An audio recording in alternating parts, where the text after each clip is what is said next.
పవన్ కళ్యాణ్ చేతిలో ప్రస్తుతం పలు సినిమాలున్నాయి. అందులో హరిహర వీరమల్లు సినిమా రిలీజ్కు రెడీ అవుతోంది. ఎప్పుడో కరోనా ముందు మొదలైన ఈ సినిమా ఇప్పుడు ఇన్నేళ్ల తర్వాత షూటింగ్ పూర్తి చేసుకుని రిలీజ్కు సిద్ధమైంది. బ్రో సినిమా తర్వాత పవన్ కళ్యాణ్ నుంచి ఇప్పటి వరకు మరో సినిమా వచ్చింది లేకపోవడంతో ఈ మూవీపై అందరికీ అంచనాలున్నాయి.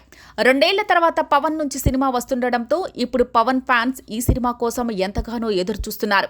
జూన్ 12న హరిహర వీరమల్లు ప్రపంచవ్యాప్తంగా ప్రేక్షకుల ముందుకు రానుంది.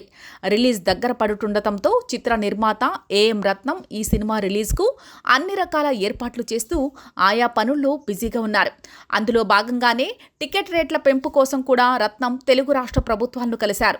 రీసెంట్గా పవన్ కళ్యాణ్ ఏపీలో టికెట్ రేట్ల పెంపుకు అనుసరించాల్సిన కొత్త మార్గదర్శకాల గురించి కఠినమైన సూచనలు జారీ చేయగా ఆ రూల్స్ ప్రకారమే నిర్మాత రత్నం వీరమల్లు స్పెషల్ ప్రీమియర్లు మరియు టికెట్ రేట్ల పెంపు పర్మిషన్స్ కోసం తెలుగు ఫిల్మ్ ఛాంబర్ ద్వారా ఏపీ ప్రభుత్వాన్ని సంప్రదించారు. త్వరలోనే ఈ విషయంపై క్లారిటీ వచ్చే అవకాశం ఉంది. ఏపీ ప్రభుత్వంతో పాటు తెలంగాణ ప్రభుత్వాన్ని కూడా వీరమల్లు టికెట్ రేట్ల పెంపు, ఎర్లీ మార్నింగ్ షోలకు పర్మిషన్ కోసం నిర్మాత ఏఎం రత్నం సంప్రదించారు. అందులో భాగంగానే తెలంగాణ సీఎం రేవంత్ రెడ్డిని కూడా ఆయన కలిశారు.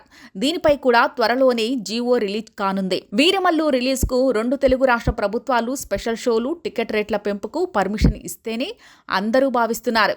క్రిష్ జాగర్లమూడి, జ్యోతి కృష్ణ దర్శకత్వం వహించిన ఈ సినిమాలో నిధి అగర్వాల్ హీరోయిన్గా నటించగా కీరవాణి ఈ సినిమాకు సంగీతం అందించారు.